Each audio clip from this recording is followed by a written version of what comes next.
Welcome everyone to our Genealogy Jumpstart session. I'm Katie Stope. I'm the local history librarian here at Appleton Public Library. Today we're going to talk all about religious records. So hopefully you've explored a little bit on your own already, but if not, I'm here to tell you how to get started in trying to track down your ancestors in those religious records. So today we're going to primarily focus on religious records for United States religions. Of course, we can't talk in depth about any of the religions or what specific records each religion has because that would take us all afternoon. I'm going to use quite a few examples today. They're mostly just various Christian denominations, but we'll also briefly mention some Jewish records. Regardless of what religion your ancestors were, a great place to start with a specific location, a specific religion is going to be the Family Search Wiki. So we've talked about this a few times in our classes. It's a really great resource that's in your handout. So here you can search by a specific location and specific keywords. So for example, I could put in Germany church records.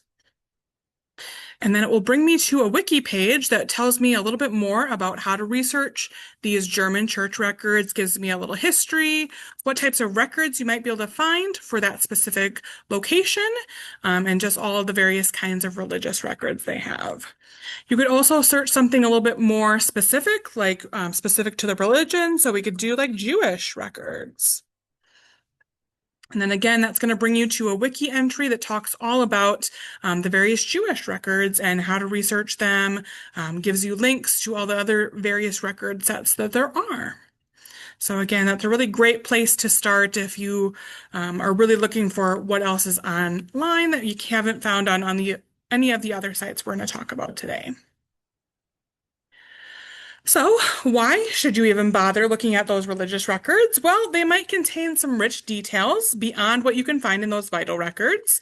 So, a lot of times you get birth information, marriage information, death information, hopefully some parents' names, which is always really helpful when you're doing your genealogy and filling in those blanks. It might also be the only place where that immigrant ancestor has listed an ancestral hometown or where a woman has listed her maiden name. Those are those little details that it's just that one little clue that you need to expand your research even further. So, some of those great details that are in these records that you might find. And of course, vital records didn't always exist. Like here in Wisconsin, they didn't start till 1907. So church records and religious records often predate those vital events. So many of the congregations in the United States, of course, date all the way back to colonial times, or churches were in existence far before 1907. And of course, depending on what state and what country you're researching in, that time period of when vital records come into existence is going to vary. And of course, those international records as well, those might be one of the few record sets that you have for that specific location where your ancestor's hometown is all those religious records that you are able to locate sometimes, depending on how far back you have to go. Of course, these records, just like any other genealogy record, are really helpful for tracking the different movements of your ancestors, adding to their timelines. So they're, putting your ancestor in a specific place at a specific time, at the time of their membership or their baptism or their marriage. Also, depending on who the record taker is, sometimes they might add a little note that your ancestors are transferring from one church to another, or there's a letter of introduction that they're passing on to another church where they're going to or where they came from. So any of those little notations that might help you figure out where they were before they were in Appleton, for example. And so again, that helps you fill in that timeline, helps you identify potentially new research locations as well. It's also really great for finding your ancestors' fan club. So FAN is kind of our acronym for family, friends, acquaintances, and neighbors. So if you think about it, usually in religious records, they're asking for some sort of witness or a godparent or a sponsor. So those people, of course, typically can be relatives or some other important person that they are connected to. They're not just asking a random stranger to be a godparent to a child. So there has to be some sort of connection, and that must be an important person in your ancestor's life. So I always recommend researching those names of those people. Hopefully, it'll lead you some more records, and maybe even more ancestors. And just remember, your ancestor could also appear in that person's record. So it might be really helpful in helping narrow down like a time period for when they got married or when they died, or confirm that they were still living in that area even long after they got married. For example, if they appear as a godparent or a sponsor on records, for 10, 15, 20 years, that gives you solid evidence that they were still living in that area. So, kind of the bare bones research process for doing research in religious records. First, you of course have to figure out where they attended church or what religious institution they were members of and what their religion was. So, that might helpfully, if you don't know a religious institution, knowing their religion might lead you to a specific name of what their congregation was and, looking at the location where they're living in their specific time periods. Of course, depending on how often they moved or if they switched religions or anything, that might have changed throughout their life. If you have trouble figuring out what religion they are, you might still be able to figure out a specific congregation, just looking at the available options in the area where they're living at that specific time, or just starting at your best guess of you think this is what their religion might have been, and following up with that congregation that would have those records and seeing if your ancestors in them or not. Of course, once you narrow that down, you're going to locate those existing records that would have been created by that congregation. And those records, they could be online if you're lucky, or a lot of them are going to be offline, unfortunately. So you might need to do a little bit of research outside of the internet. So, in order to help you determine that specific religion or that specific institution where they would have been members, you're going to look at some of your existing research for any clues. A really great one to start with is an obituary. So, do they list a cemetery where your ancestors buried? And is that cemetery affiliated with a specific church or a specific religious group? Who performed their funeral service? You could use the city directories in your area to see that person's name and see, oh, they're a part of St. Mary's Church. Well, now you have an idea that maybe your ancestors were also members of that church. There's, of course, different organizations or societies that they might have belonged to that might be religious based. So, for example, if they were a member of the Knights of Columbus, that was for Catholic men. Well, that gives you that really big clue right away that you're looking for a Catholic church and looking for those records in that area. Of course, don't forget about other family members. So, not just your direct line, siblings might have attended the same church as your direct ancestors, or maybe if you can figure out the grandparent level, maybe the descendants of those grandparents also attended the same church. It's at least a great place to start if you kind of have no clue where to start. Of course, there might be newspaper articles that might mention in their involvement with a specific place. Maybe they were involved in the church bake sale, or they sang in the choir, or they donated some money to the church that would have, had their name featured in it. So, using some of the resources we talked about a couple months ago when we were talking about newspaper research, you can hopefully find some of these articles. Look at, do they have any religious symbols on their tombstone, or are they wearing religious jewelry in any of the photos that you happen to come across of them? Those might give you that little hint that you need. Of course, if you do have vital records for your ancestors, especially those marriage records, look at the people listed on there. Who is marrying that couple? And again, using that city directory of that area to see if there's some sort of church affiliation for that person. Or is it just a justice of the peace marrying that couple, which means it's kind of a non-religious ceremony? But of course, that doesn't necessarily mean that they weren't members of any church. They just might not have chosen to have a religious ceremony for whatever reason. Did you inherit anything that could potentially give you any clues on your ancestors? Like, do you have a family Bible or some sort of commemorative certificate that lists a church or the name of that person marrying them or the person baptizing them? Look at every single detail on everything that you have inherited from any of your ancestors and see what clues you can find. So, for example, I inherited this wonderful baptismal certificate for my great-grandmother. It's all the way from 1907.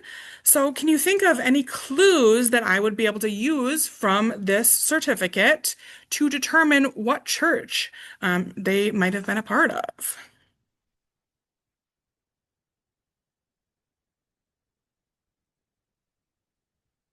It is a little bit in German, so you have to use your intelligence a little bit, but two very big clues.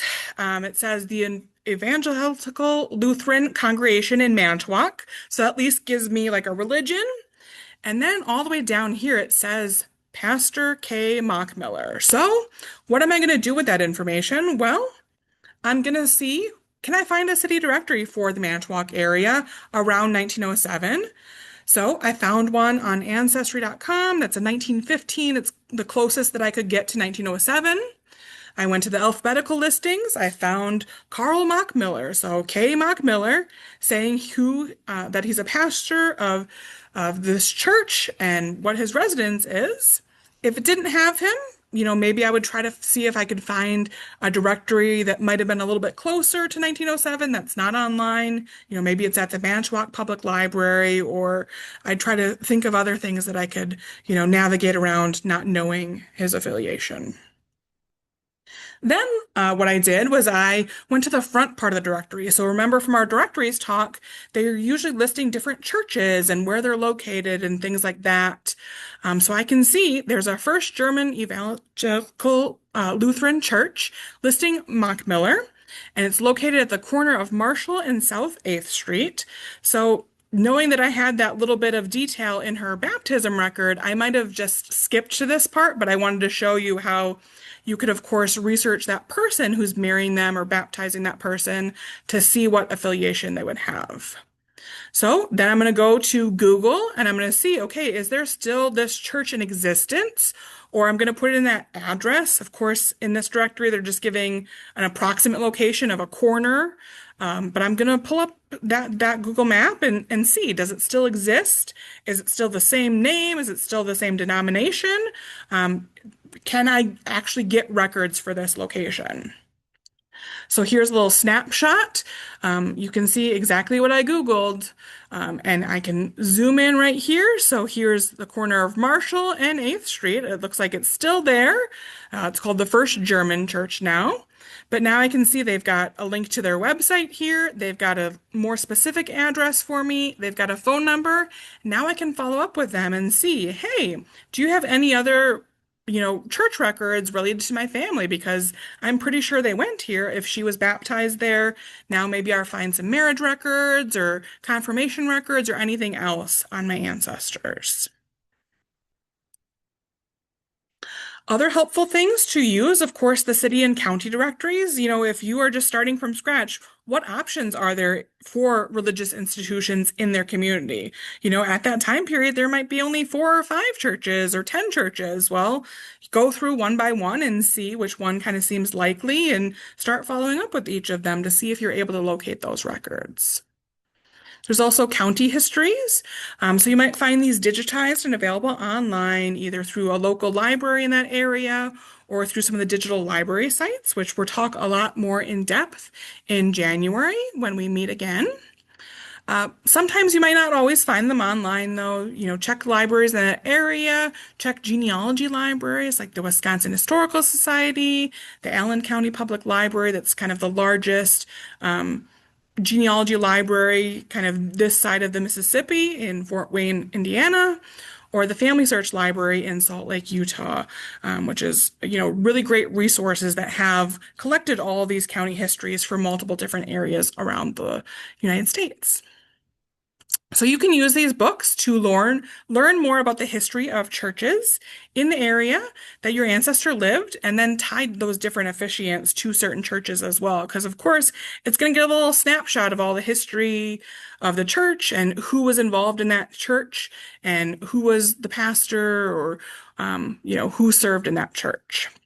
They also sometimes have biographies or maybe even photos of your ancestor. If your ancestor lived in that county for a long time or were a little bit more prominent, they might have been featured in these books. So again, we'll dive a little bit deeper into these and how you can find some of them online in January. Again, do you know the religion of any previous generations? Use that as a clue, or look at those existing research for clues if you can't find clues on those later generations. So anything you can do to at least get a starting point for yourself. There's also that special census, which we talked about a couple months ago when we talked about census records. So it was called the Social Statistics Schedule. It was done for each county in the United States. So you would look at the county where your ancestor lived in. It was only done between 1850 and 1880. So every 10 years, 1850, 60, 70, and 80. So if your ancestors are in a county in the United States during that time, you want to pull up that schedule and see because it has information on the various denominations in that county, which gives you those options of where your ancestor might have attended. So you can see what religions are there, how many churches. So it gives you really that starting point. And of course, we've got that video on YouTube if you need a little refresher on how to locate those again. But just a reminder, this is kind of what it looks like. They've got this little snapshot down here that talks about the different religions. So you'll see the different denominations. And now I know that there's just, 5 different options in the whole county. So then I might start to do a little bit more research and figure out exactly where in the county these 5 churches were, which one was kind of closest to where my ancestor lived. Because if you think about it, some of the counties are really big. They're not going to travel a whole lot in 1860 to go to church. So they're probably going to attend a church that's very close to them. So that's going to help me narrow down from 5 to maybe 1 or 2 options. Also, don't overlook the ethnic aspects of churches. So, for example, here in Appleton, St. Joseph's Church was organized as an outgrowth from St. Mary's Church because the Germans there couldn't understand the English services. So the Irish families stayed with St. Mary's, the Germans went to St. Joseph. So that might be a great starting point. If your ancestors are Irish, then you know you're probably looking for church records in St. Mary's. There's a really great book resource that I've got listed in your handout for you as well. It's called How to Find Your Family History in U.S. Church Records. It has this really great listing of the different ethnicities and then the possible religions that they might have been. Of course, it's not a completely comprehensive list, and just because your ancestors fit that specific ethnicity does not mean that these were for sure their religions. Of course, sometimes there's multiple different options, sometimes there's just one option, but again, use that as your starting point, along with what churches or other religious institutions existed at that given time in that place where your ancestor lived. And if you couldn't figure out that ancestor's religion or there is no church affiliated in the area with the religion, start with the ones closest to where they lived. See if they have that ethnic identity that matches your ancestor, or use those city and county directories or histories to figure out those churches that are available and figure out what your ancestor's address was and see what's going to be closest geographically to them that would be probably the easiest for them to attend because, of course, at this time period, they're not traveling very far to get to church. If there wasn't a nearby church, they might have gone to the next closest church that kind of mostly aligned with their religious beliefs. Again, that difficult transportation, the fewer options that there were at this time, they just had to make do with what they got. So if you aren't sure which religions are really similar to one another, you can look at that book again, How to Find Your Family History in U.S. Church Records. That was a really great resource all about religious records. Keep in mind, of course, if your ancestors moved, they likely moved churches. So you might need to locate more than one church or religious institution that they attended during their lifetime.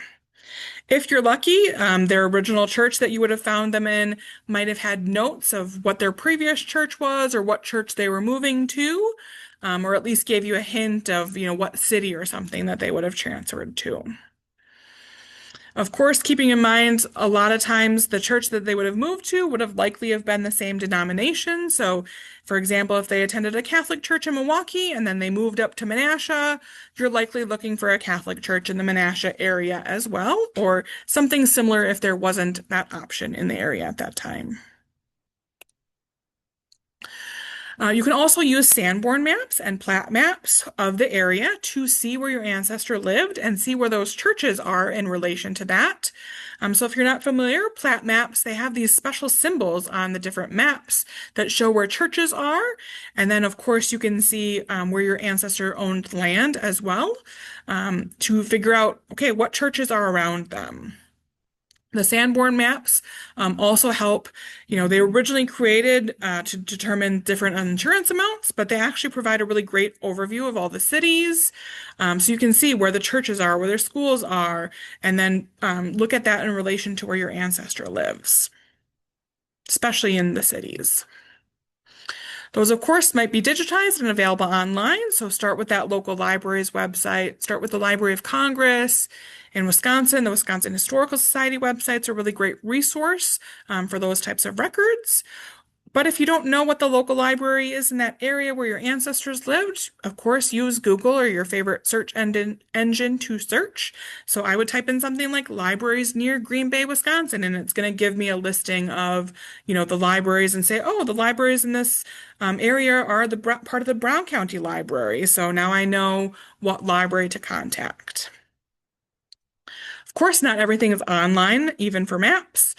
So check with those local libraries, check with those genealogy libraries for any physical copies or additional years that they might not have online. So I know the Library of Congress only has a certain amount of years of the Sanborn maps for Appleton specifically, but we here at the library have more years available than is online. So always remember to follow up with that local library. And of course, those addresses and street names might have changed. So make sure that you're looking in the right spot and not confusing yourself even further or barking up the wrong tree. Just quickly, I wanted to show you how you might use like one resource called HathiTrust to find some of those county histories that I had mentioned, where you can see something like this, where it talks about the different religions in the area. So what you can do, this is a resource in your handout, hathitrust.org. It's completely free. You would just type in a specific name. So I might say like history, Outagamie County, Wisconsin. That's, what I want to look for. And then I look through the results, and right here, there's something that's the history of Outagamie County, Wisconsin. So I can click on it. And then as long as there's full access, there's not always full access for every single thing on here. I can kind of skim through the pages if I want to, maybe look for a table of contents here and see, where's that religious part that they're talking about. So here's a spot that's churches, pastors, Sunday schools, et cetera, on this specific page. So then I could go to that page number, so 469. Sometimes the pages are a little off or a lot off. But that's, what you would do. So these pages are very off. You could also go over here on the left-hand side and click search in this text. So I could just type in church, for example. Or I could type in an ancestor's name or a surname. Anything I would want to see is in these 1900 pages. And then of course it's going to show me over here the different options that there are. So I can click on that page and be brought to that page and then see where specifically on that page that specific keyword is featured. So this is a way that you can find some of those county histories online. Of course, this isn't the only option, but again, in January, we'll talk a lot more about some of the other different websites you can use in our Show You demonstrations. I've also got a few more listed in your handout. Then I also wanted to show you quickly how you might be able to find some plat maps and use those to locate where those churches are. So here in Appleton, you might recognize when you're first going on our website, all of a sudden we have a new website. We just launched a new website on Sunday. So you might be a little confused about where to find things now. It's a little bit different. But here you're going to start at apl.org.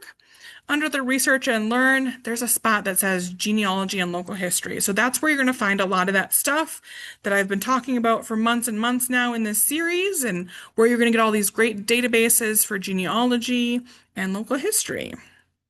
So one that I know that specifically has our plat books. So we've got a plat book index where you can search if your ancestors lived in the county and figure out specifically where in the county they were and what section number they were. And then also in the University of Wisconsin digital collections, we've got some digitized plat maps as well. So I'm going to pop in here And then I can see there's a couple different plat maps here. So this one, for example, is the circa 1928 one. If I click on full view, now I can be brought into it and just browse through it like I would a physical book. So I can see the different townships and the different sections, and I can zoom in on them and see if I can spot, my ancestors' name in there. Of course, we also have the Plat Book Index, which makes it a little easier. You can also see specific symbols on here. So let's see if I can find a church quick. So sometimes they just do like a little circle and then CH. Sometimes you'll see like the little cross as well. So keep those in mind that those might be churches or they might be cemeteries as well.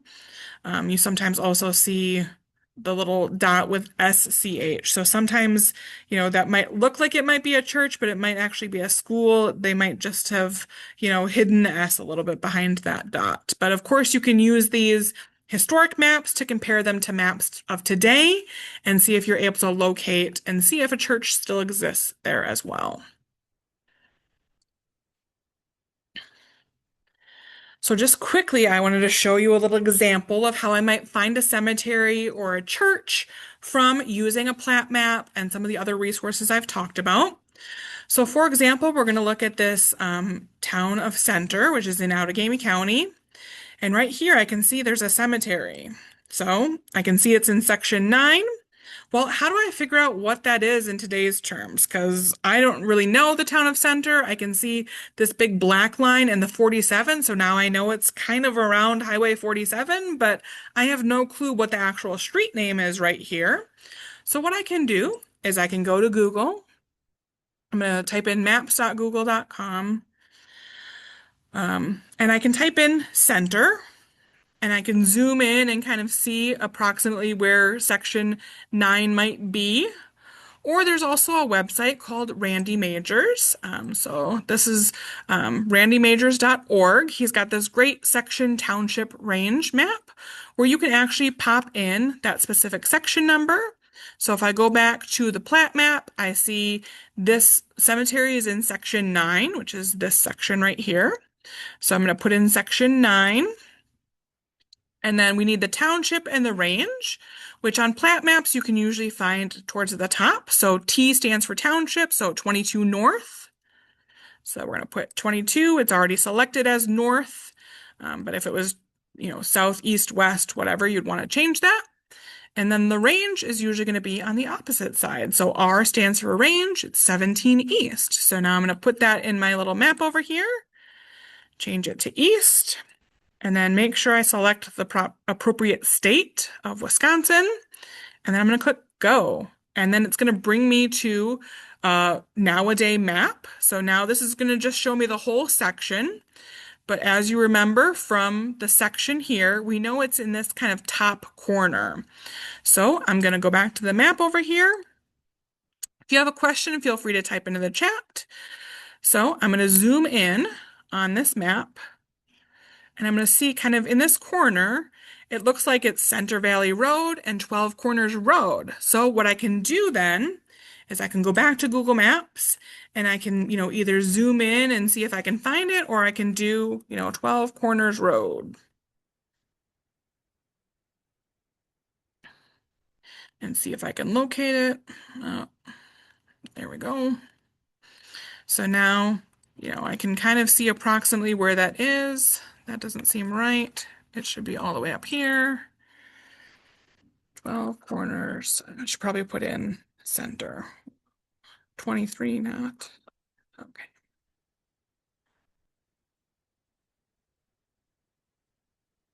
All right.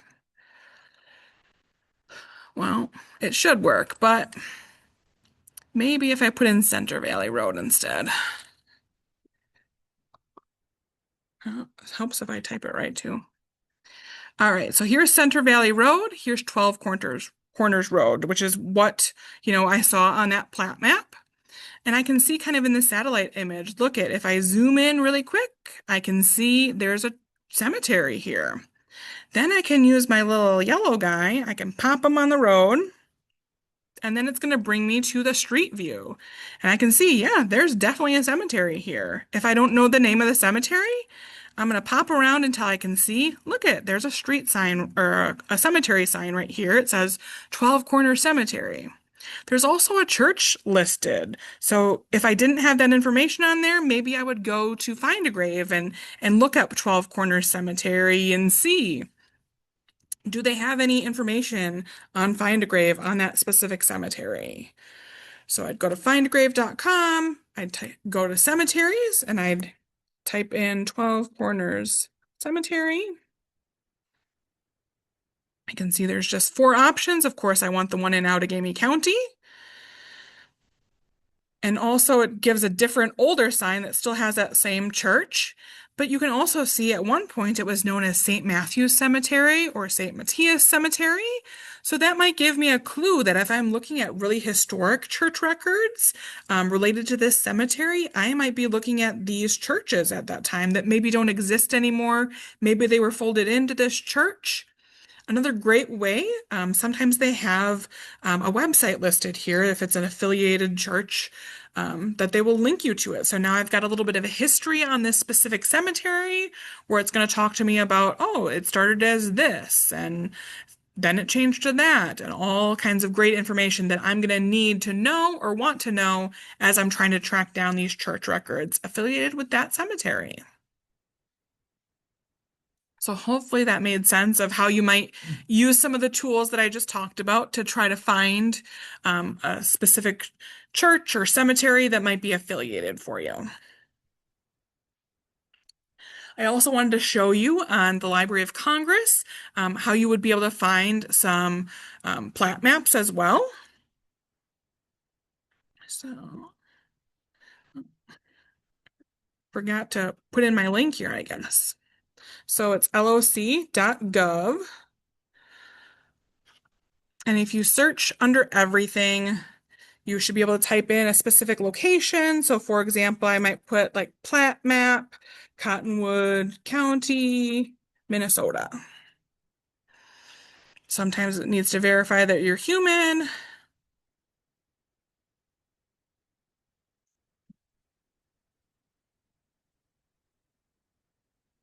Of course, you might get a couple other things like newspapers or things like that.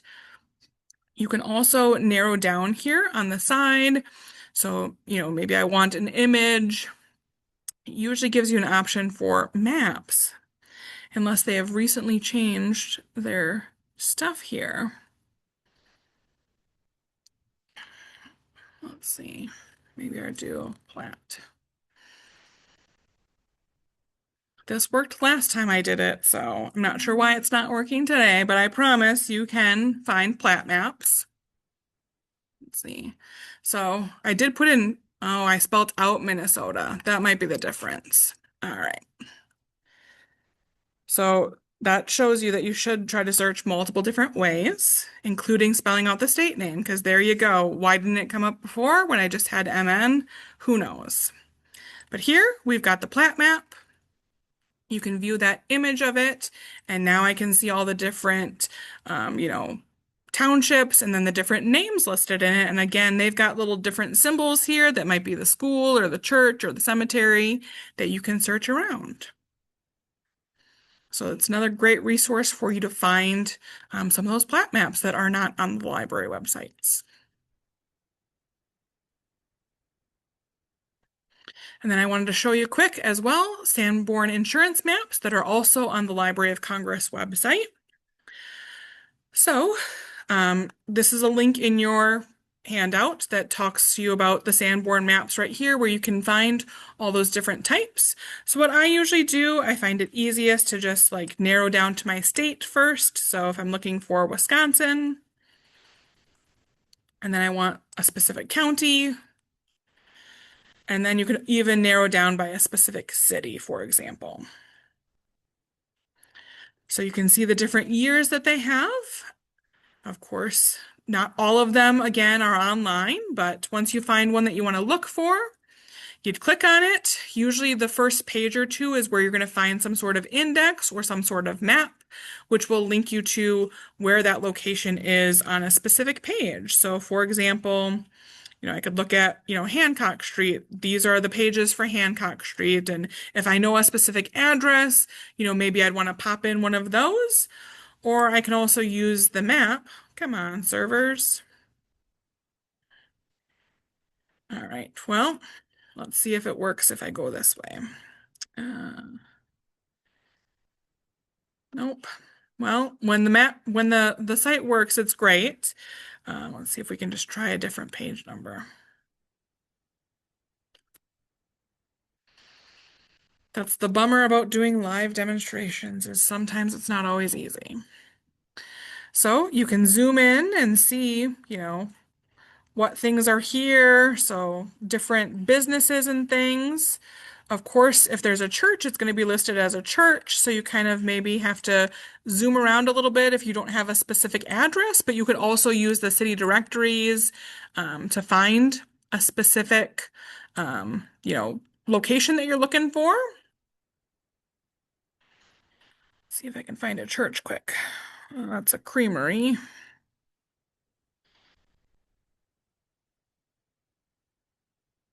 That's a furnace factory.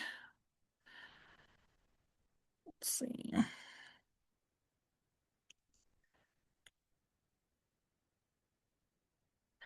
This is what I wanted to show you before. All right, so you can also zoom in on here and see specifically, like if you're looking for a certain intersection, where it might be.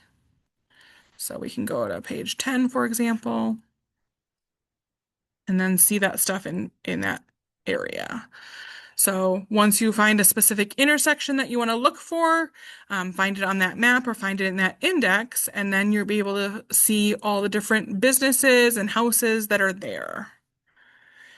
I'm not going to waste your time finding a church in here, but I promise there are churches listed somewhere. They also have schools, as you can see. But this, for example, like you can see right here, is an example of a church in a Sanborn map on this specific intersection. So I could take that information, use a current map, see if it still exists or not. Any questions so far before we dive a little deeper into more specific record types? Did couples marry normally in the church of the bride or the groom?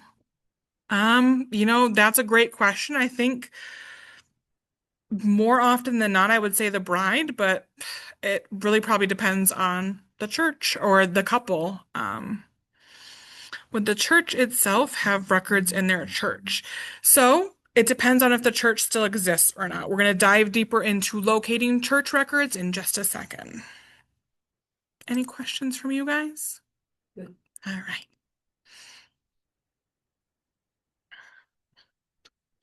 So now we're going to talk about locating those records. So of course, the records that you find are going to really vary. There's going to be different specific events and different details recorded depending on the congregation, depending on the record keepers within those congregations. Because of course, if the church has been around 150 years, it's not the same guy recording it for all the 150 years. Some of them might have great handwriting, some of them might have terrible handwriting and might be really meticulous. Some of them are not so meticulous. So, you just never know what you're going to get church to church or within that specific church. They might not always be easily accessible online. They might not have survived. Maybe there's a fire, or maybe that church shut down and they had to transfer it to a different church, or they broke off into a new congregation, and part of the records went to that congregation, or what happened. We don't know. Each church is going to be, have their own history, and you might need to kind of follow up on a couple different leads to locate those records. And again, they might be offline. Those record types that they have is also going to vary depending on the religion. So, for example, if you have Quakers, they don't baptize. So they aren't going to have baptismal records. But if you look at their marriage records, they're a lot more detailed than some of the other religions because they actually have a list of everyone in attendance of those marriage. So that's really cool to kind of find who might be their their friends, their family, their acquaintances, those neighbors, people that would have celebrated that marriage with them. When you're starting your search online, of course, using those major genealogy websites that we've talked about in some of our past sessions, like Ancestry, both the paid and the library edition. Heritage Quest, we have free from home if you're a Wisconsin resident, or check with your local library if you don't live in Wisconsin. We've also got Family Search, completely free from home. If you have a free account, you get access to a lot more stuff. If you come across any locked collections, and it says it's available at an affiliate library, you can come into APL and look at those collections or find your nearest affiliate library to look at those. And then two other subscription-based ones are Find My Past and MyHeritage. They're more kind of international, but they also have, records from all around the world. Some of them, have some US ones as well, but tend to be more international. So I'll show you quickly how you might find some things on these sites. So first we're going to look at Ancestry Library Edition. So again, this is completely free, but you do have to be in the library to access this. So again, from our new website, you're going to go to that Research and Learning tab, click on Genealogy and Local History, and then thankfully it's that first one. So now you're officially in it. So this has lots of US as well as European records, completely for free in that library edition. If you have a paid subscription with Ancestry, you would need to have the world subscription in order to get all those international ones. But here in the library, you can access some of that stuff for free. So if you scroll down here, one easy way is this quick links area. So they've got some church histories that you might be able to find. So there's a church history section kind of lumped within the schools and the directory section. So you can click on that and just search for that last name, for example. So you might need to narrow it down a little bit. But this isn't really the only place I would look. So it's kind of church records and histories. If I narrow it down to that, I can see, some of these record sets. And anytime I see it says view, I would be able to click on it and be brought into that actual image. So now I can download a copy of it. You'd kind of maybe want to look around the page a little bit to see if you can make sense of what it is. This is, of course, just a listing of names, it looks like, but maybe I'd go a page or two and see, is this like confirmation list? This looks like it's just membership records, but now I know a church name that they would have been affiliated with if that was my ancestor. Also, this isn't always the only spot that you would want to find them. So Xing out of all of this and kind of going to the big broader search, you can also narrow it down by that birth, marriage, and death, because a lot of times they also have, church-related things. So they've got like a birth and christenings example. Or they've got, if you look at different marriage and divorce ones, they might have, like here's some German baptisms, marriage, and burials, or other specific religious related records that are buried within the vital records section. So don't always limit it to just that first quick link section. So here you can see a Catholic Church register, for example. And again, even this is an international one, I can still get access to it and still download a copy of it. So I can save it right here and save it to my computer. Another thing that you can do is just do, a whole name search at the beginning. So if I just go to search and do all collections, I can just type in that name of that person I'm looking for. If I click on that show more options, I can put in something like maybe I'm looking for a baptism record for her. So she was born around 1900 in Chicago. And so I'm going to click search and see what pops up. So I've got a birth certificate here, some marriage indexes, things like that. I can also narrow down if I know I'm specifically looking for birth, marriage, and death things and see what pops up. And maybe I want to narrow down even further to that birth, baptism, and christenings and see what pops up here. So I can see some of the options. Of course, some of these just aren't really relevant. but you might need to do a little bit of digging. So sometimes you can find those church records easy, sometimes not so much.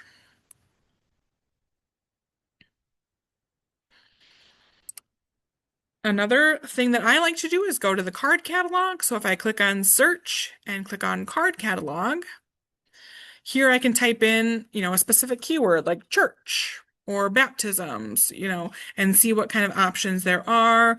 I can narrow it down by specific locations or specific date time periods and see what options they have. So if I'm looking, the 1900s in US, in Florida, here are my options for those types of records that they might have that, might include people in Florida in 1900 that I can click on it and I can look at the specific churches they might have, and I can select a specific year and then be brought into those church records. So sometimes these aren't always indexed, sometimes they are, sometimes they're badly indexed. So you can kind of, go multiple different ways and see. And sometimes they just, digitize blank pages. So it's kind of a mixed bag of everything again. So that's just one of the options. We've also got Heritage Quest. So again, this one's completely free through the library if you live in Wisconsin. So again, we're going to go to Research and Learn, Genealogy and Local History, and we're going to scroll down to Heritage Quest. It's going to bring us into BadgerLink, which is our statewide resource. So now I can do that big search right here. Now that Heritage Quest has added that, it's amazing. And I can click some more details or, let's see, birth. That's what I want to put in. Let's see. I just want to put in Germany. And click search. And so very similar to Ancestry Library Edition, you're going to get some international stuff, but sometimes it's just an index. So for example, this one's just an index, but it does give me, a little bit of information. Like I've got a birth date, I've got a birthplace, I've got father and mother's name. I've even got a family history library film number, which I can then take to Family Search and see if I can actually find any sort of digitized church record on the Family Search website as well. This, of course, has a lot more international records as well. So where you can go for those is going under Search. If you scroll down here all the way to the bottom, you've got all the different continents and some countries pulled out. But you could, for example, click on more US records. And if I use Control F on my computer, it pops up this little search box up here, and I can type in church, and I can see, oh, there's this collection of Diocese of Toledo, Ohio parish records that maybe my ancestors were part of, where I could type in baptism and see, oh, there's nothing on baptisms. What about marriages? Well, I can see, there's certain marriage indexes. So you can put kind of any keyword you want to be able to see if there's anything that might be relevant for you to search in.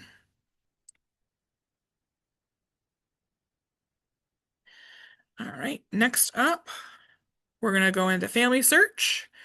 Again, this is a completely free site. You want to go ahead and sign in if you have a Family Search account. I've already got mine saved in here, so I'm going to sign in. And then there's a couple different ways that you can search, again, just like every other site. So one thing that I usually do is I go to Search and Records. And then under this, Find a Collection search. Not sure why this went away here. All right. Under this Find a Collection search, you can type in a specific collection title. So I can type in church and see all these different collections with church in the title.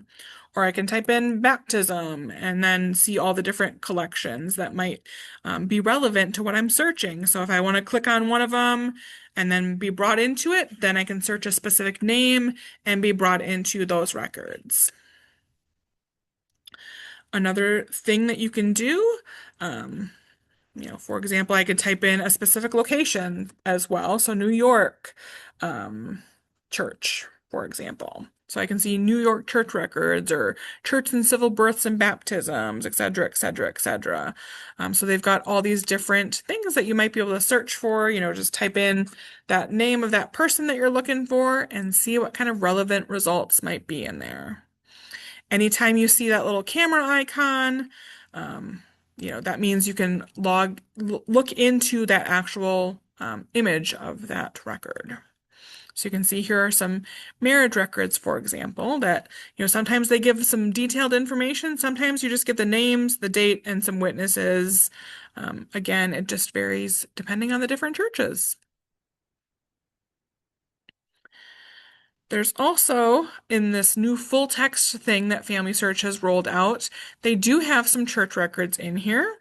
So you can, type in church and see there's a couple different, Catholic church records from different countries that you might be able to search in as well. So this is another way that you can search and try to find more things as well. It's all pretty much international in this section, though. All right, they've also got the card catalog, so similar to other sites where you can type in a specific place. So say I know my ancestors lived on Staten Island in New York. I can click on that. And you can see there's, different options. So we've got Bible records as one of them. So now I can see, oh, there's records of marriages and deaths from this specific thing, and they have Bible records. And I can see, oh, yeah, I can look through it because it's got that camera icon. So that's another way you can find some of those things. Also in this card catalog, if you for sure just want to see stuff that's online, of course, this card catalog is also going to give you book resources that they have just specifically in Salt Lake.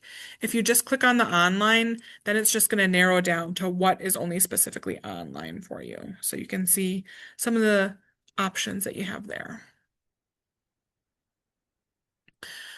Also, another great spot to check is this images tab. So this is all the unindexed stuff. Again, you really want to start with a place first. So I could do like Peoria, Illinois, for example. Click search. There's 642 different collections. So what I want to do is I can narrow down by life event over here on the right-hand side. So religious is an option. And then they've got different baptisms, confirmations, etc., etc. I want to make sure to click update. And now it's going to show me some specific things like marriage records from a specific time period. And if it sounds like something I want to search through, I can click on it and then see what they've got in here. I don't know why they put that in there. That's only 3 images. That's kind of strange. Here we go. So these might be, records that might feature your ancestors in them. So again, these are ones that you're going to have to browse through, though. They're not indexed yet, but you can see, oh, specific baptism records. Sometimes they might even list like a specific church name if you're looking for a specific church, but sometimes they're not always as detailed because they might be a bunch of different churches mashed together. Another spot I search in is going to be the books area. So they've got some digitized records as well. So for example, I could type in Holy Trinity, Milwaukee, which I know is a church, and I'm gonna put that in quotes just to make sure it knows to search just that specific phrase. So now I've got the story of the Holy Trinity Parish that I can, now look at this book and browse through it. So I can read this book just like I would an ebook or a book at the library, or I could use this magnifying glass and type in my ancestor's name and see if I can find them in it. Oh, there's no results for that name. How about this name? Nope. So you can see at a glance really quickly if your ancestors are included in it or not. If there's a result for that name, you can click on it and be brought specifically to that page and see with a highlight where it is on that page without having to read through all these 74 pages of the book. You can also search, something more broad, like if I want to search, for example, baptisms, baptisms, Sacramento.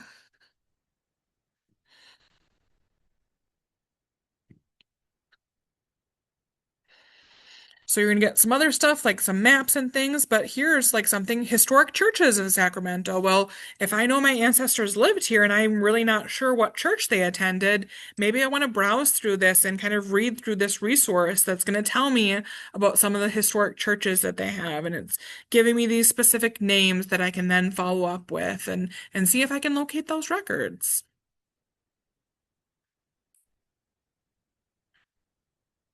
All right. Of course, there's also lots of other external sites. Some require a subscription, some don't. For example, there's a site called Archeon. It's more specifically German and former German Eastern territories like Prussia, mostly Lutheran records. It does require a subscription. It is in euros, so you have to convert it to US dollars, but you can like purchase a month subscription for fairly reasonable price. And they have tons of records. And the great thing about it is that you can even see if they have that specific ancestral hometown where you want to search before you subscribe. Of course, if you're using Google, it's going to automatically say, hey, do you want us to translate the German to English? And you can click English and then you can be able to more easily read it. They also have this English button over here on Archeon that kind of automatically translates it for you as well. But to see if they even have church records for a specific location, there's a location search. And you can just type in that specific location. If I could type today, and I can see, oh, they've got, a couple different options here for me. So they've got this specific one, and I can click search in it and see kind of what years it covers. Again, right now it's in German, but what I can do is I can right click and translate to English. And then it will translate for me. They've also got some helpful symbols. So if you recognize this is bread for communion, or that's like a tombstone for burials, or I think they've got like rings or something for marriages. Those are burials, that's confirmations. So they've got a couple different symbols that you can also that's baptism for the water. There's the rings for marriage, for example. But again, you can always right click, translate to English. So you can see that. Of course, when you actually get the records, though, they're going to be in German. So that's the hard part. We've also got Matricula Online. So this is mostly Catholic records for various countries in Europe, but it is completely free, which is great. So if you have Catholic ancestors in Europe, this is a great spot where you could check out. So there's a couple different tabs here. So this one kind of just gives you a general overview of all the different countries it represents. So if you know specifically you're looking for Poland ones, well, here are the 5 ones that they have in Poland that you can click on and then be brought to that specific area and see what they've got for that specific area if you happen to know that. Or you could always go to the map and then zoom in if you know a specific area where your ancestors were from, for example. You can zoom in and see if there's any church records in that specific area, or you can search a specific place. So if I'm looking for Dornum, Germany, it's going to find it there, and then I can zoom out and see, oh, doesn't look like there's any really churches that they have represented online on this site.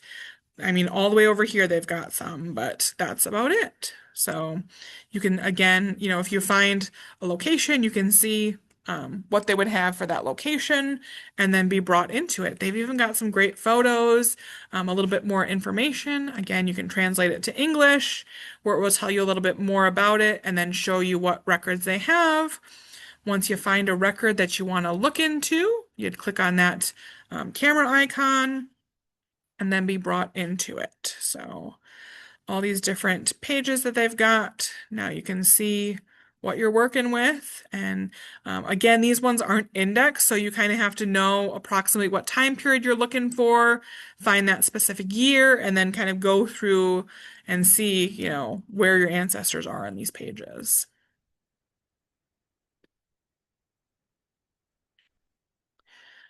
There's also Jewish Gen that has some great synagogue records. It is free for some records.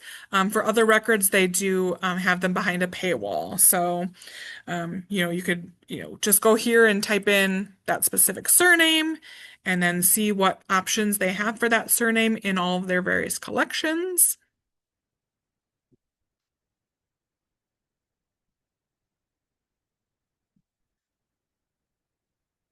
So you've got lots of different options here. They've got all these different collections that, again, some of them are going to be behind a paywall. So here it's asking me to sign in. You can have a free account.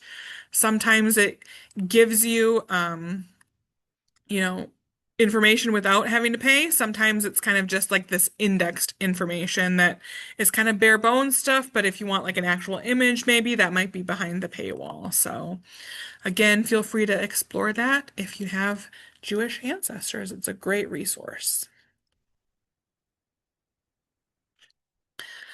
Of course, there's lots of other sites other than just these few that I talked about. Try using a Google search with the name of the church that you're looking for, or try just the name of that city or that county and the state and church records.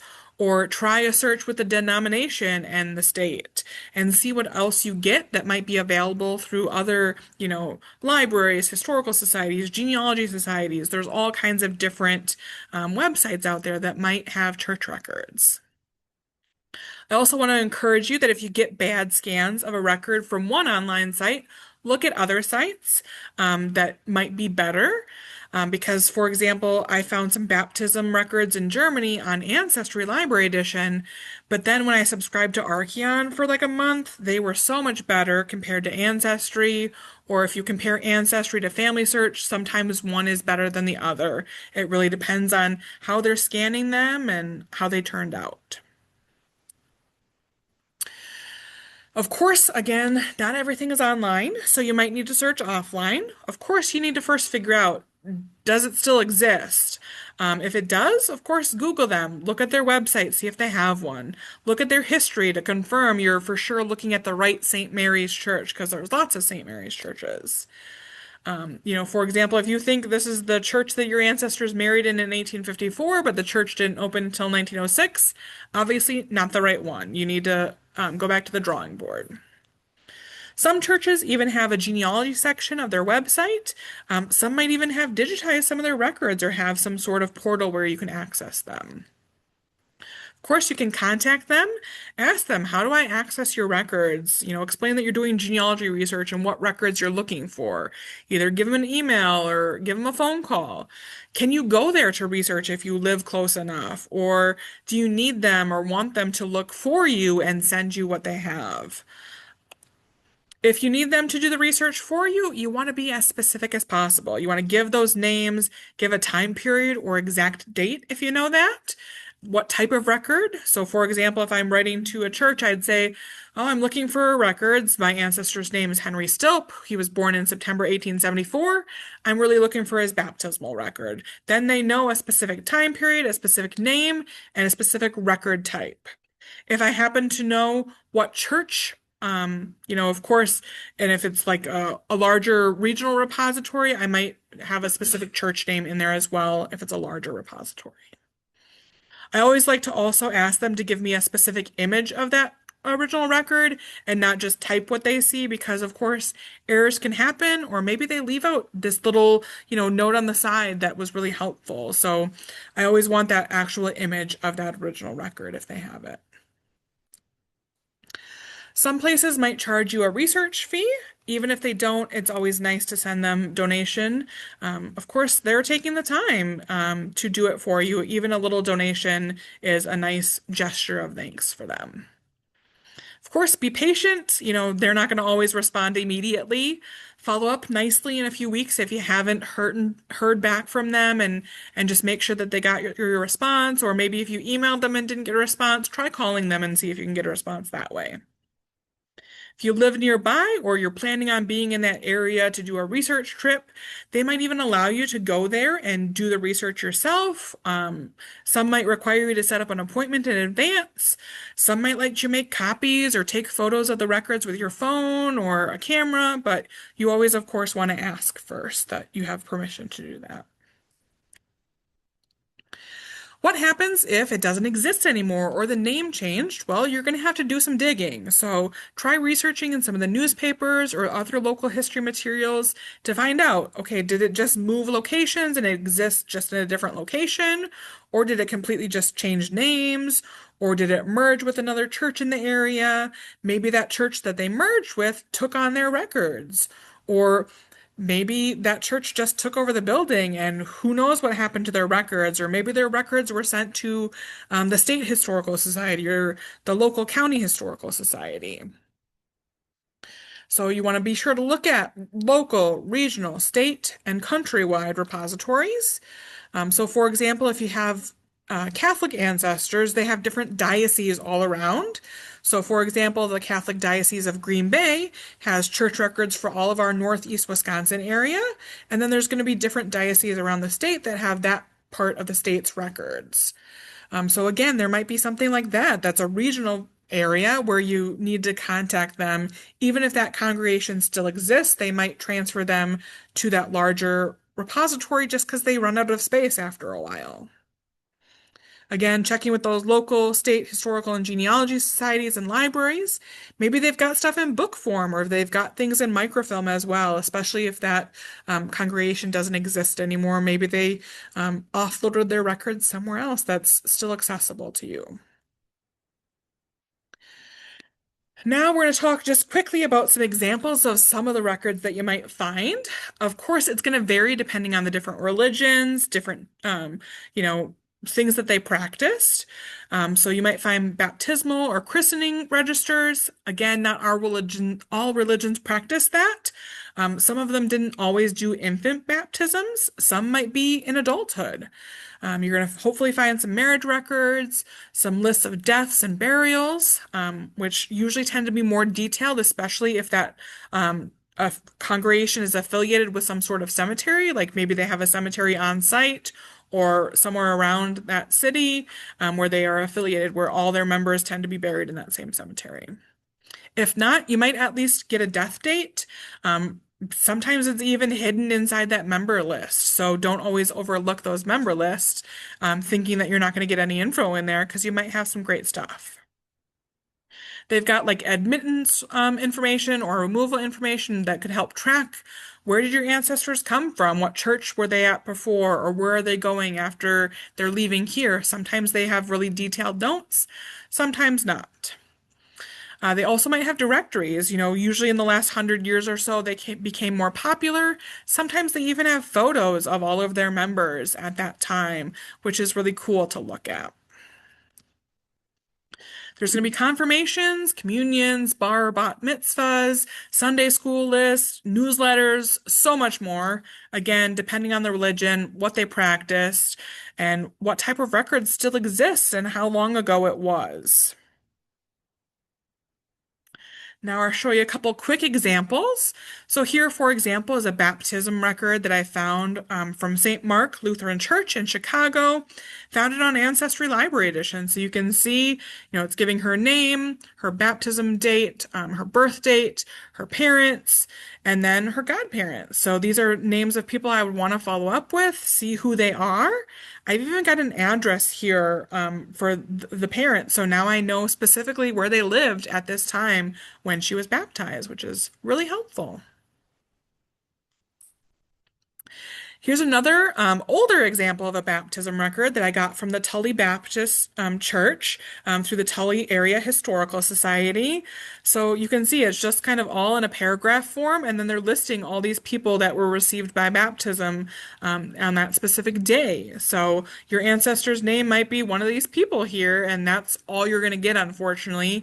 Again, depending on the church, depending on the religion, depending on the record keeper in that specific congregation. I've also got a confirmation record. This is from St. John Church in Suring. So I had to specifically get this off-site. It does not exist anywhere online. I went up there to do a little research trip, and now I've got, my ancestor's name, the name of the father, when she was born, and where. And then a couple little other notes that are all in German that I need to translate somehow. So even though this is a United States church, sometimes they still wrote in that original language at certain times. I've got an example of a marriage record here that I found on Archeon. It is, again, a little difficult to read because it is in German. You want to zoom in as far as possible to be able to read this and try to get somebody to help you translate it. But again, it's kind of giving those same basic details of the name of the couple, where they're from, who their parents are, what date they were married, things like that. And then it goes on to a second page where it talks about the age of them, and what their religion was, and they've got any special remarks or who's, making note of this marriage, things like that. So sometimes you get some great details. Sometimes, it's difficult to read it or to translate it. And then I wanted to show you, this is what that same record looked like on Ancestry Library Edition. So again, a great reminder that you want to check multiple sites because I can't read this. This is very difficult to read compared to this record that is the same record. So always, check multiple places if you find something like that. Here's an example of a burial or death record. This is from a church in Poughkeepsie that I found on Ancestry Library Edition. So again, you're getting name, age, sex, their last residence, their date of their death. On the second page, their cause of death, where they're buried, the date they were buried, and then the minister. So this is, a really great record full of lots of detail. Of course, there might be some additional resources. We've got books that different organizations have compiled that might be transcripts of different church records. So there's something like this Early Church Records of Delaware County, Pennsylvania, Volume 2, that you could maybe find in a library. But of course, this is just going to lead you to, hey, a record exists. We typed it out for you. But you always want to try to find an original record if you can, because you never know what errors happened while they were transcribing it into that book or what details they left out. Maybe they just pulled a few pieces of details and not all the details. So use that information to lead you to that specific church and to try to find that original record. Again, lots of church histories that might help you learn more about the church. Some churches write specific little books that it's like, 100 years of such and such church that might tell you, how the church was founded and who the members were. And it's really cool if your ancestor was a part of that or very involved in the church. Or you might get some great photos where you can see what the church looked like or some of the members of the church as well. So you're going to find those, of course, in those local libraries, searching by location name, name of the church, things like that. You might find them online, like HathiTrust, like we looked at before, Digital Public Library of America, Internet Archive, Family Search. Again, in January, we're going to cover a lot of these online sites, and I'm going to show you more specifically how to use them, how to find things like this. But again, you kind of want to just search that location name and or that name of that church. Or if you have a specific book title like this, Early Church Records of Delaware County, that's something that you could search to see if it's available online somewhere. Of course, there might also be some international records.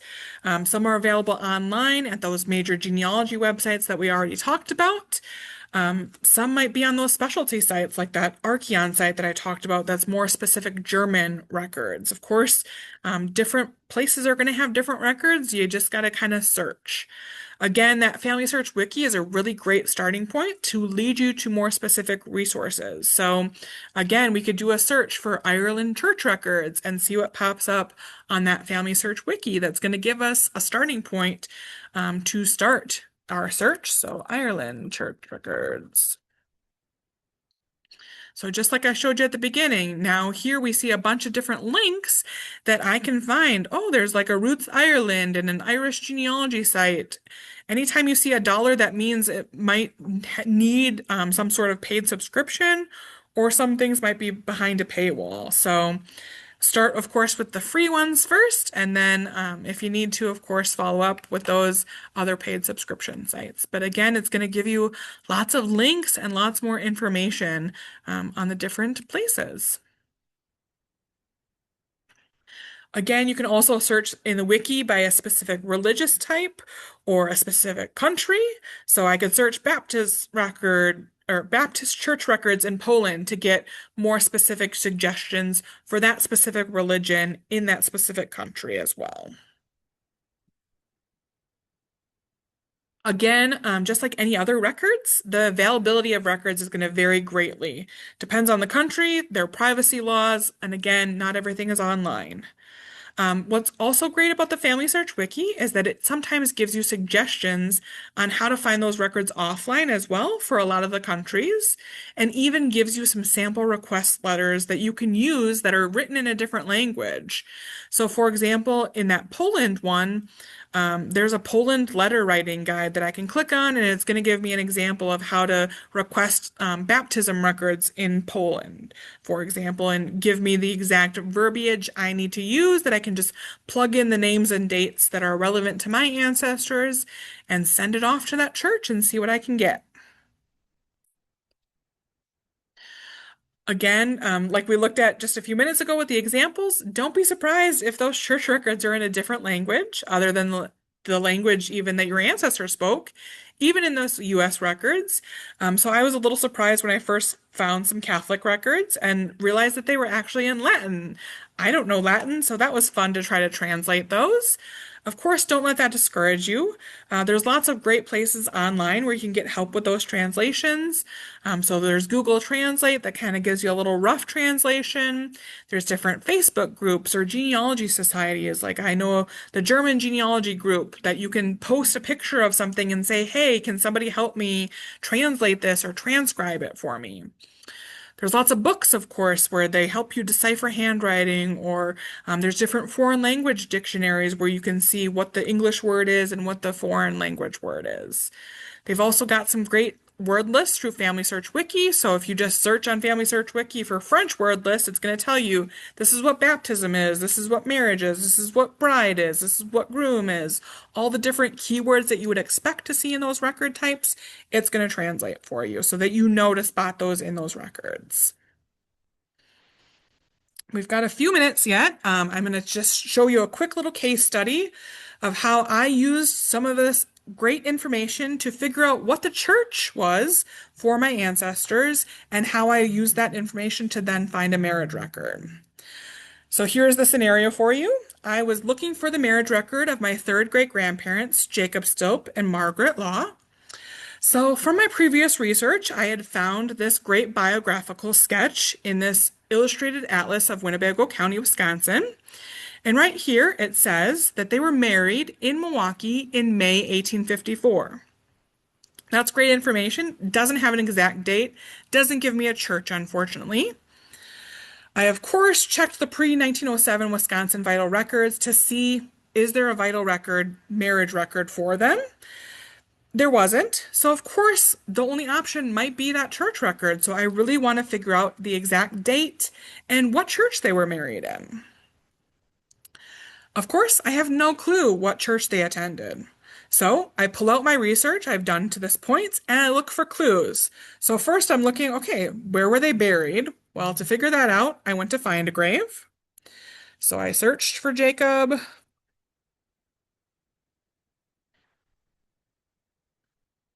see, it's this one. So I can see he is buried in St. Mary's Cemetery in Menasha. If I click on that, it gives me a little bit more information on this. So look at, they've got a website here. Now I can see, oh, look at this. It's, part of this Catholic parish. All right, now I at least know that they were probably Catholic, right? So then what I'm going to do, I'm going to go back here. I'm going to look more at my previous research. Okay, obviously, later on in life, they were in Menasha, but in the 1850s, they were in the Milwaukee area because that's where they got married. Well, let me see the 1850 census. I have Jacob. He's unmarried. He's living in Ward 2 of Milwaukee. So then I went to Google and I searched Catholic churches in Milwaukee, Ward 2, 1854. So, churches, here we go. Of course, it's going to give me places right now, but if I scroll down here, one of the first results is this parish list of Milwaukee County. It's a whole PDF that gives me this amazing stuff here. And I can, look and see Milwaukee, and I can see the different predominant ethnicities, what record years they cover, what their addresses are, things like that. So I've got a great starting point of different church options that there might be. So I'm going to use that list. I looked at the predominant ethnicity of Germans because they were both from Germany. And I looked at which ones would have records from 1854. So from that whole list, I got 5 churches: Holy Trinity, St. Peter, Old St. Mary, St. Matthias, and Old Blessed Sacrament. So then what did I do? I could do some further research, see maybe where they were living closer to 1854, maybe use some Milwaukee City directories, do a little bit more. But first, I was like, hey, let me just jump on Family Search. Let's see. Are any of these 5 churches digitized on here? So we go back to Family Search. What I did was I went to the catalog. I typed in Milwaukee, Wisconsin.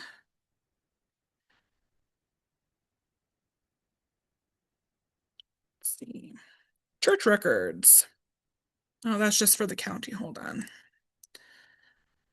City. So there's 148 different options for the city of Milwaukee for church records. So, I kind of looked through these different, words and things. All right, St. John's, la la la. Let's see.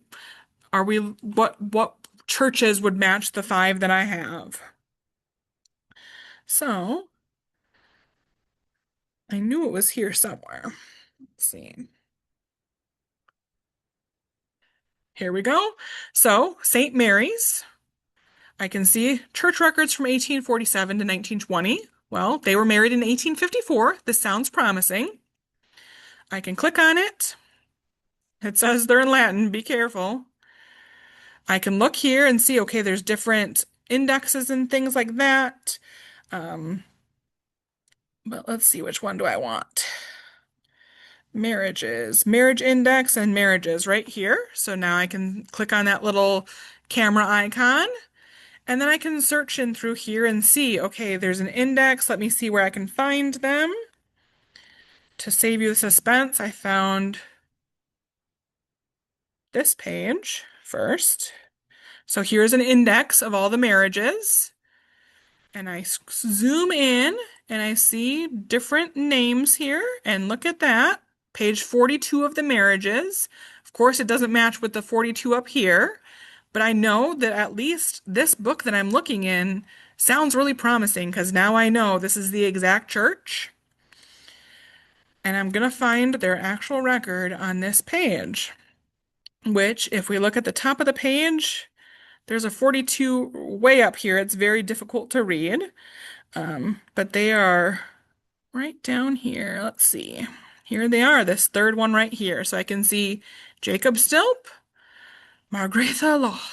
So, of course, it's in Latin, but I found it that quick. I think, when I originally searched for this, I looked for like 2 or 3 of the other churches in my list of 5 before I finally got to St. Mary's. But then I found it pretty quick. Within like an hour, I found it. So it is just that easy.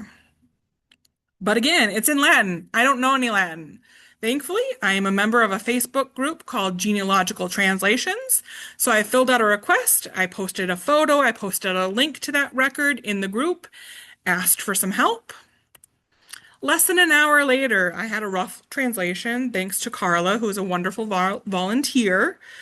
And it says, day 18th of May, 1854, I joined in matrimony Jacob Stilp, 29 years, born, son of Peter Stilp and Barbara something. It's smeared. Thankfully, I happen to know what Barbara's maiden name was. And then she wasn't sure what it said, where they were from, but with the bride, her age, who her parents were, where they were from, and then the witnesses. So this is at least a rough translation. I might need to look a little closer if I didn't know these pieces of detail that where it was maybe a little smeared or she wasn't sure. But I did all of this in my pajamas, completely from home within an hour. So it really can be that simple if you use some of those clues from your existing research, some of the tools I showed you today, and if you're lucky and the records are already digitized and available online, great. Unfortunately, if they're not online, you're at the mercy of the church responding to you or letting you come research there. But it really could be that simple that you could find these church records just in a short time. Again, I wanted to point out this wonderful resource, How to Find Your Family History in U.S. Church Records, a great book. It's just a few years old from Sunny Jane Morton and Harold A. Henderson. We do have it here available at the library. It's got different specific resources for the major Christian denominations, all before 1900, that you can dive deeper. Like if you have Baptist ancestors, you go to that Baptist chapter and it's going to walk you through a little bit more in depth about what record types you might be looking for and how to go about that search. That's what I've got for you. Our next session is going to be next year, of course, Tuesday, January 27th. We are changing the start time of this series to be 2 p.m. instead of the typical 1 p.m. So make note of that. And again, we're going to be talking about finding your family in online repositories. So we looked at HathiTrust as an example earlier. We're going to dive deeper into some of the other online resources that you can find and see what digitized book materials they might have on those online repositories. In the meantime, we also have our next Find Your Ancestors session. That'll be Saturday, January 10th at 2 p.m., and that's going to be on Polish genealogy. So if you have ancestors from Poland, definitely check out our events calendar, apl.org/calendar, and sign up for that. That's what I've got for you. I'm happy to take any questions and wish you luck in finding your ancestors through some church records. Any questions from you guys in person? You know if the Green Bay Diocese has any records? The Green Bay Diocese does not have any digitized records that I'm aware of. They do have a great listing of what records they have on site. If you go on the Green Bay Diocese website, it will tell you specifically what churches, what years their records cover. But I do know you have to make an appointment with the diocese. I think it's only on Tuesdays during certain times. If I remember correctly, you also have to pay just a little bit to search there as well. I think I've only been there like twice, but it's a great resource if you have Northeast Wisconsin ancestors. All right, let's see. What do we got in here? If anyone is looking for Italian religious records, ItalianParishRecords.org is good. Thanks, Nancy. Would you display the side of where country the different religions commonly came from? Yes, I can pull that up again.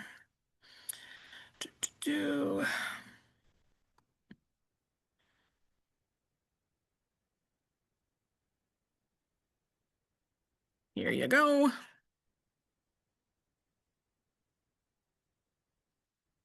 And someone suggested maybe Google Translate Photo could also translate those photos for you, or the records you find. Yeah, that's another great option for you as well. Again, be aware they're not always 100% correct, but it at least maybe will give you a rough translation. So someone says, my grandparents got married in Pepin, Wisconsin. I have never been able to talk to someone to determine if that is in fact correct. Do you have a recommendation of someone I can contact? So have you searched the pre-1907 vital records, or you didn't give me a time period, so I'm not quite sure when they were married. Seeing if there was a vital record, looking at what county Pepin, Wisconsin is, following up with that county register of deeds. looking at what churches are in Pepin that they might have gotten married in and seeing if they happen to be in those marriage records. Those would be where I would start. Any other questions here? I don't see any. So thank you again, everybody, for joining me today. I hope you learned a lot and best of luck to you in finding your ancestors in those religious records. And of course, Happy New Year, happy holidays, and I will see you next year. Take care, everyone.